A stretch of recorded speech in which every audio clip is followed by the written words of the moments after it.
Bonjour à tous, bienvenue sur palombe.org. Alors aujourd'hui, on va faire un test balistique, puisque j'ai la chance d'avoir des cibles, d'avoir deux chocs différents, un choc Patermaster pour tirer loin et un choc Kix pour tirer loin aussi. Donc deux marques, deux fabricants, deux technologies qui sont totalement différentes. Donc pour faire le test, j'ai utilisé un fusil Browning Maxus et bien sûr la fameuse cartouche ZZ. Alors nous on a une particularité, on chasse, on tire sur du 7,5. Voilà.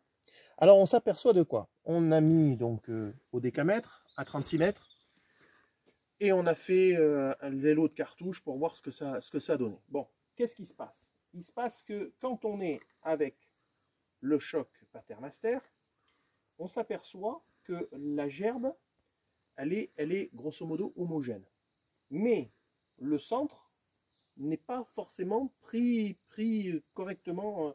Voilà, donc je dirais que c'est plus pour faire du tir à la volée, alors que le kick, lui, la gerbe va être plus resserrée et la palombe là, avec le nombre de plombs qu'il y a, c'est sûr, elle tombe.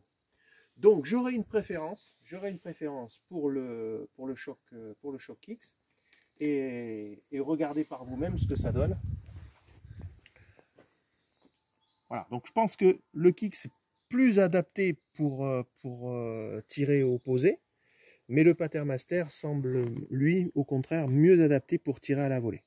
Donc on voit bien que la gerbe est plus large. Ça fait comme une gerbe à 36 mètres, ça fait une gerbe de demi-choc, quoi. Voilà.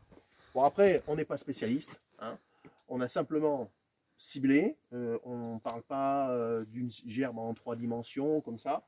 On va simplement regarder basiquement ce que ça donnait. Donc petit avantage pour le Kix. En plus de ça, un avantage financier puisque le Kix est quand même moins cher que le Patermaster. Voilà. Merci beaucoup et à très bientôt sur palombe.org.